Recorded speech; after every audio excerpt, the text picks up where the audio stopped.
Recording 55. You will hear a phone conversation in which a woman talks to a public transport official about something she has lost. First, you have some time to look at questions 1 to 4.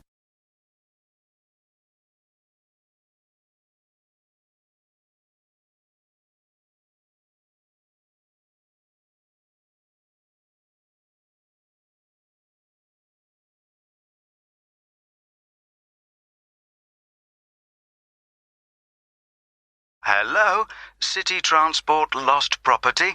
How can I help you? Oh, hello. Yes, I'm calling about a suitcase I lost yesterday. I don't suppose I'll get it back, but I thought I'd try. Well, some people do hand lost items in, so you might be lucky. Let's put the details into the computer. OK. Right, so let's start with a description of the suitcase. OK, well, it's small, and it's the type you can pull along on wheels. How about the colour? Yes, it's black, but not exactly plain black. It has some narrow stripes down it, sort of grey. Actually, no, they're white, now I think about it. OK, I'll just add that information. Now, were there any items inside it? Yes, I had a big bunch of keys in there. Luckily, my assistant manager has an identical set, so she's going out this morning to get some copies made. So, therefore, your office? That's right. My house keys were in my pocket, thank goodness. Anything else? There were a lot of documents, but they're saved on my laptop anyway, so they don't matter so much. But the thing I'm really worried about, I haven't even taken it out of the box yet, is a camera I just bought. That's really why I'm calling. I can't believe I've lost it already. I see. Well, let's hope we can find it for you. Was there anything else? I don't think so. Any credit cards? They were in my handbag, and I had my passport inside my jacket pocket. Before you hear the rest of the conversation, you will have some time to look at the questions 5 to 10.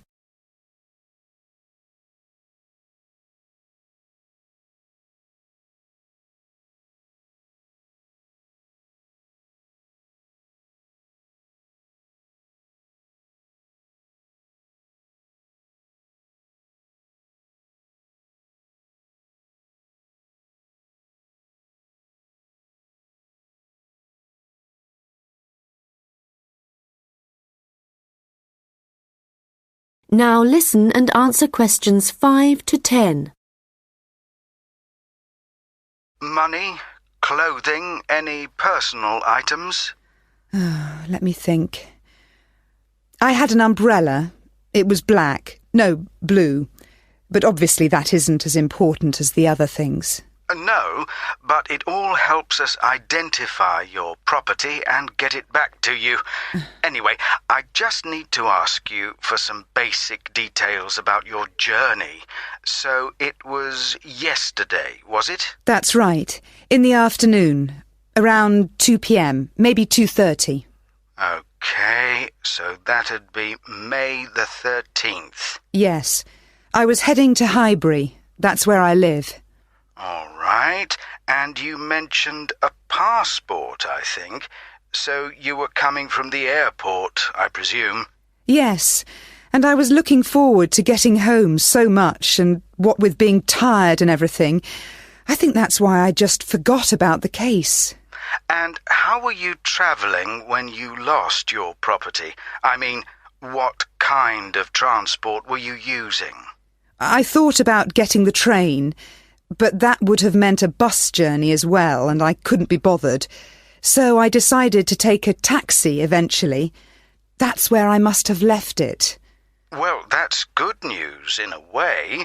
It's more likely that a driver would have found it and handed it in. I hope so. Well, I need your personal details now. can I have your full name, please? Yes, it's Lisa Docherty. I'll spell that for you. It's Docherty. Thank you. And next, if I could have your address, the best address to send you the property if we manage to locate it. Sure. It's number 15A, River Road. And that's Highbury, as I said. Thank you. Just a moment. There's just one final thing. That's your phone number. I guess my mobile would be best. Hang on. I can never remember my own number. OK, I've got it. It's 07979 605 437. Very well. I think that's everything we need at this end. I'll have a look at the data on. That is the end of section 1. You now have half a minute to check your answers.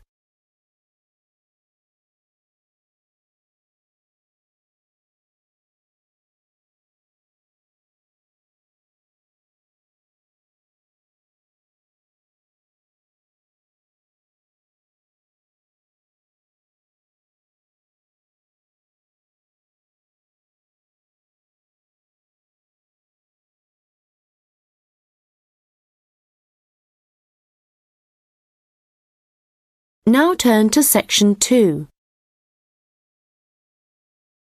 Recording 56. You will hear a tourist information officer explaining local walks to visitors. First, you have some time to look at questions 11 to 15.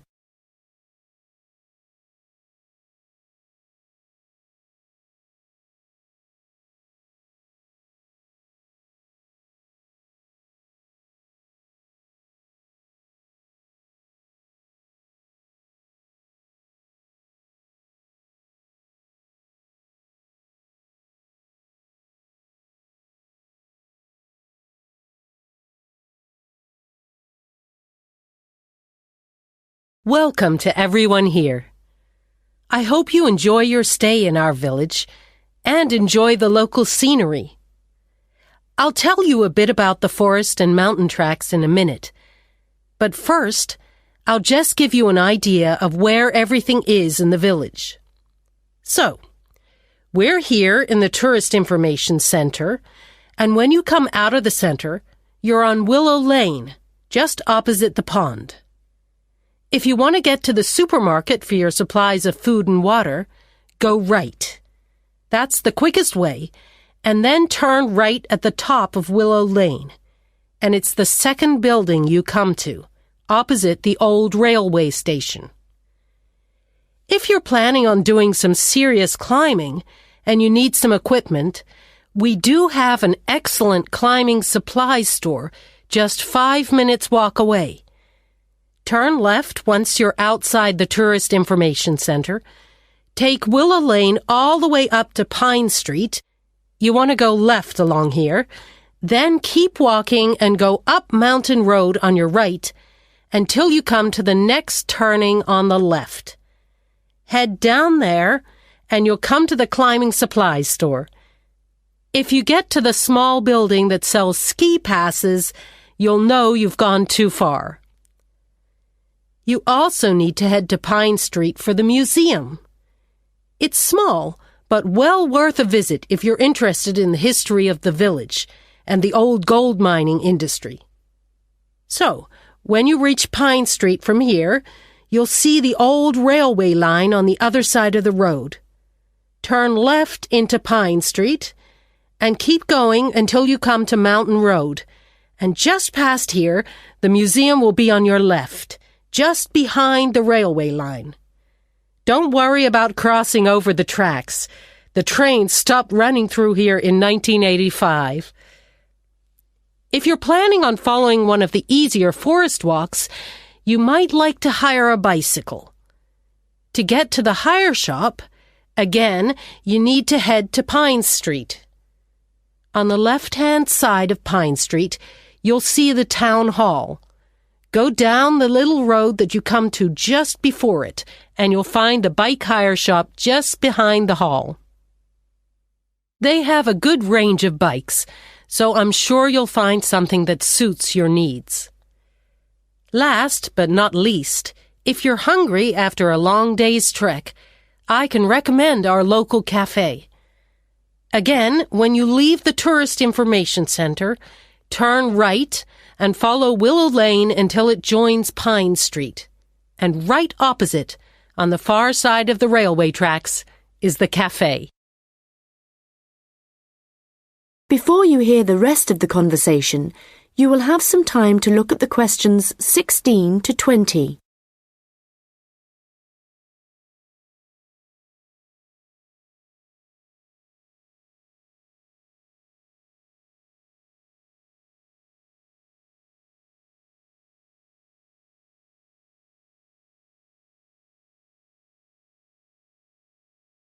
Now listen and answer questions 16 to 20. Okay, let me tell you a little bit about the different tracks we have here. All of them start at the end of Mountain Road, and you'll find a parking lot there where you can leave your vehicles. Let's start with North Point Track. It's a gentle route through lowland forest, good for biking and probably the one for you if you have small children.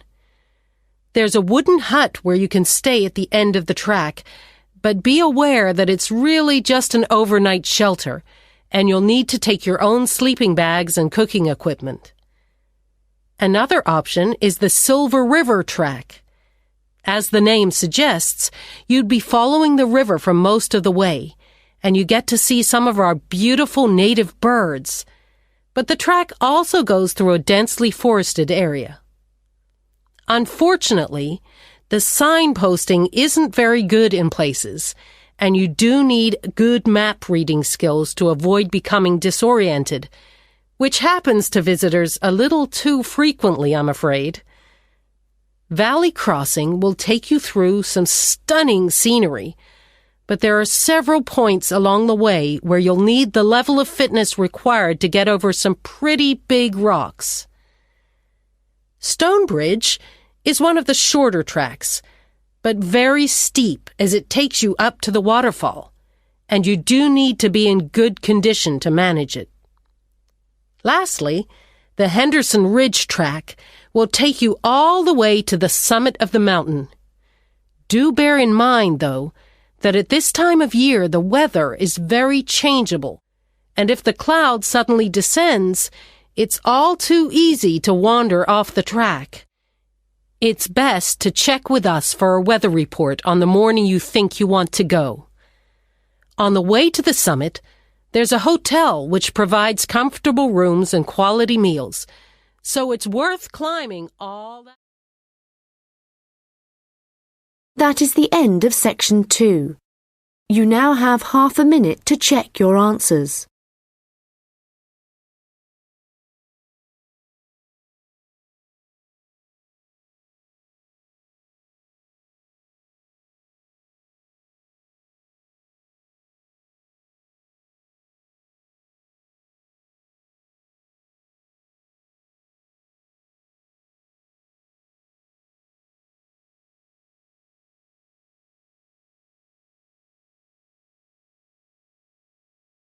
Now turn to section 3. Recording 57. You will hear a student discussing his case study with his tutor. First, you have some time to look at questions 21 to 25.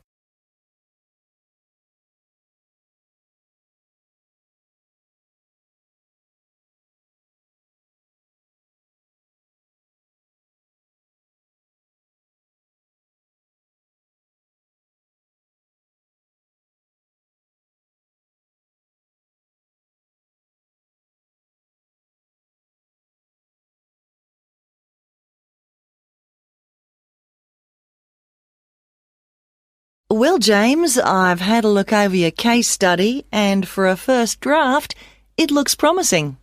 I have to be honest. When you told us we had to write about a furniture company, It didn't sound like the kind of thing that would interest me. But since then, I've changed my mind. Why's that? Well, as you know, Furniture Rossi is an Australian company, still comparatively small compared to some of the high street stores, but it's got plans to expand into foreign markets, so I chose it for that reason. It's going through a transition. It's a family-run business aiming to build a global brand. All right, and you've made that clear in your writing.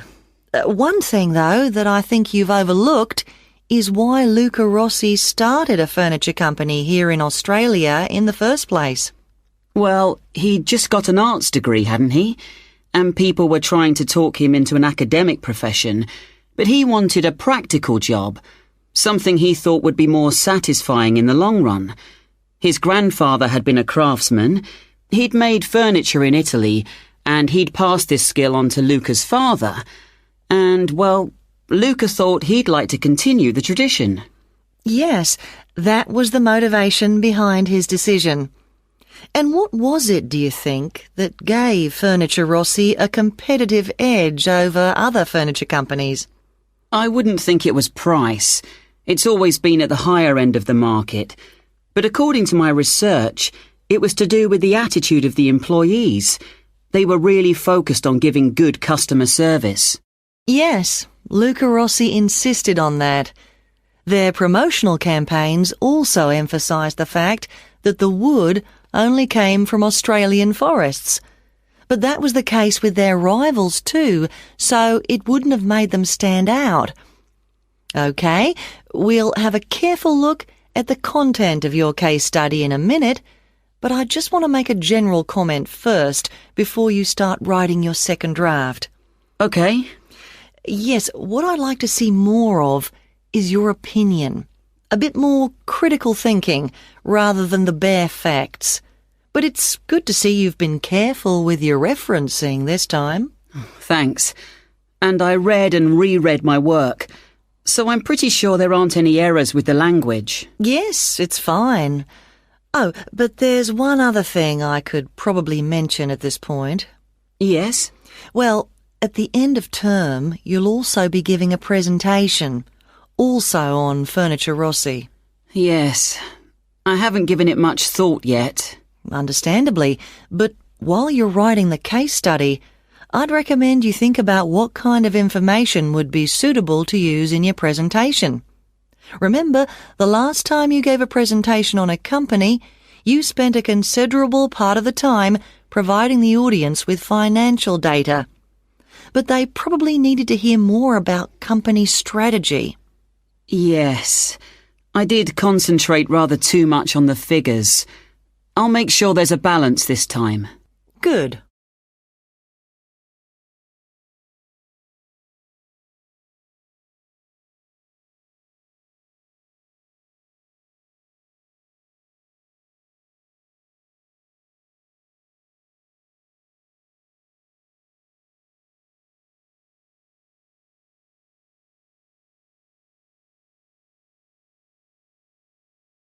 Now listen and answer questions 26 to 30.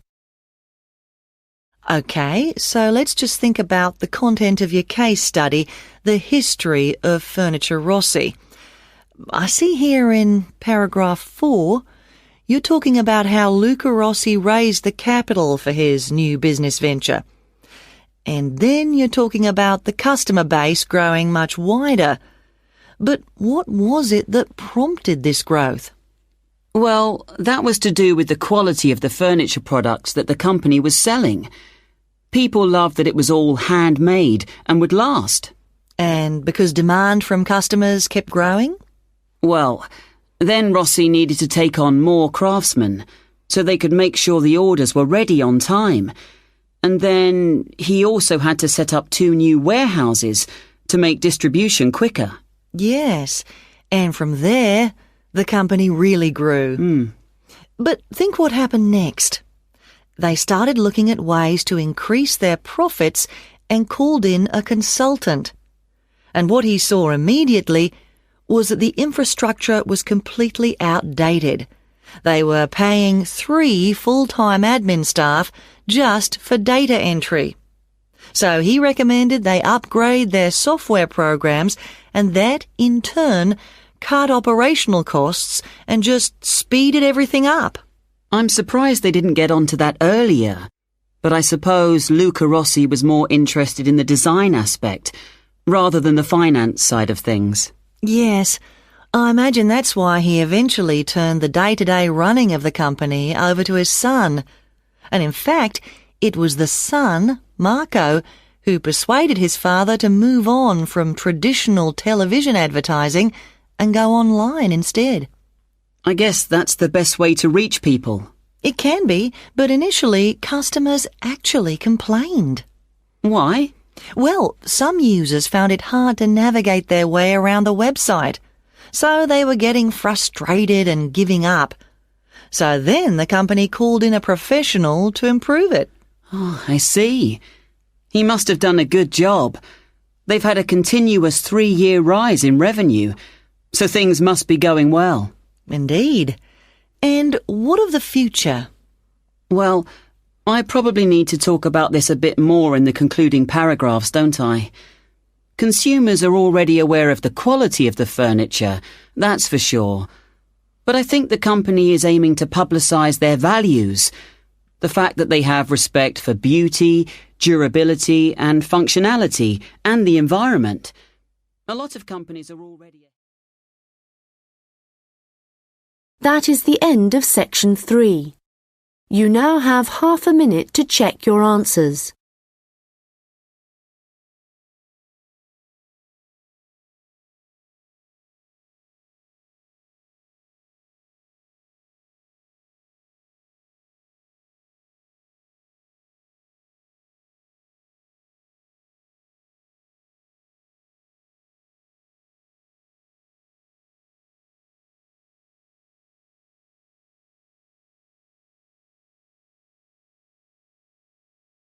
Now turn to section 4. Recording 58. You will hear a lecture about rock art. First, you have some time to look at questions 31 to 40.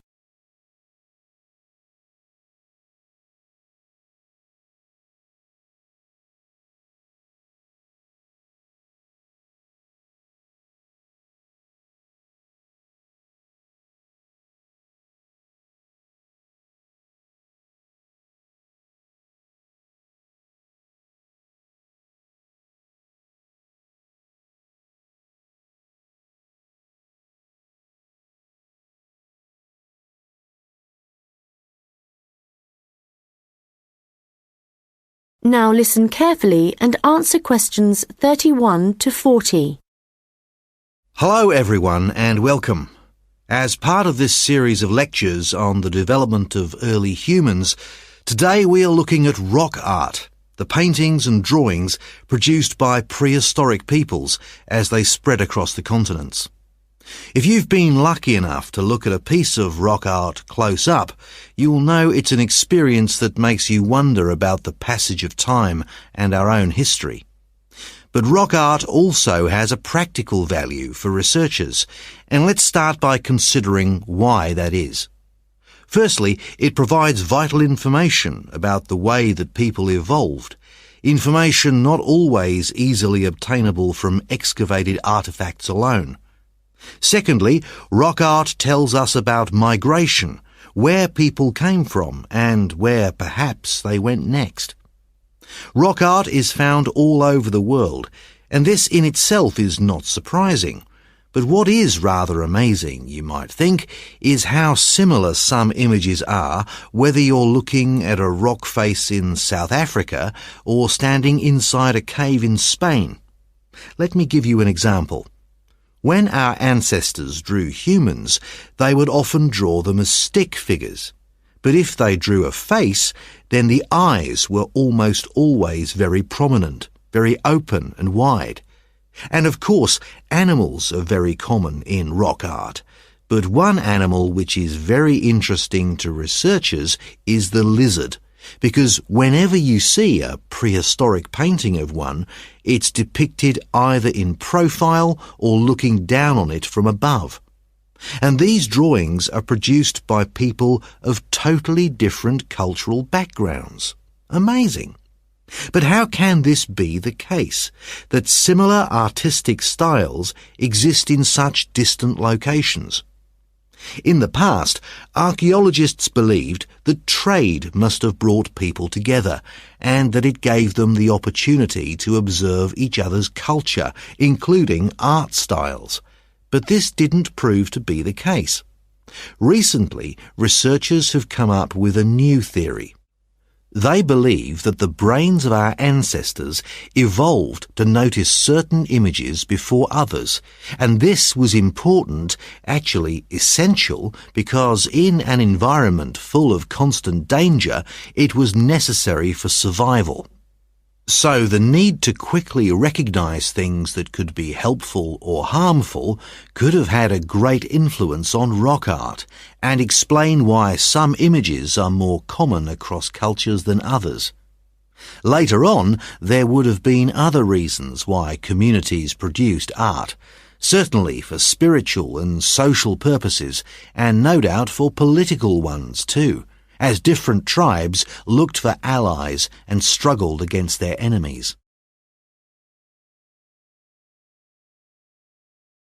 Well, as I said before, you can find rock art all over the world, but I'd like to focus now on the rock art of the Aboriginal people of Australia.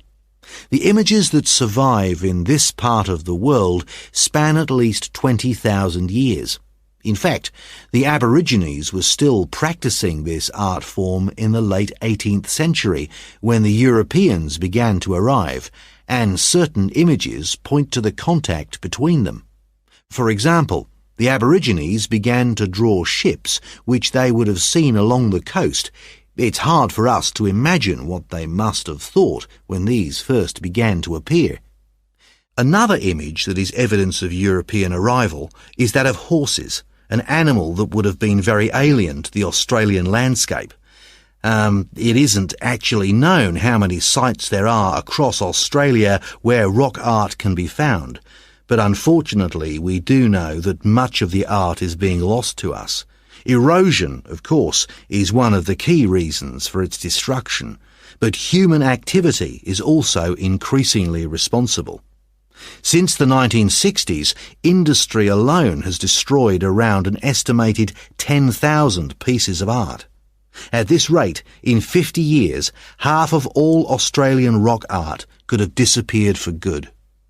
Vandalism is sadly another factor, and although most people, I believe, would wish to preserve this art, I'm afraid that tourism is another reason why the art is disappearing. In some cases, the art is damaged when people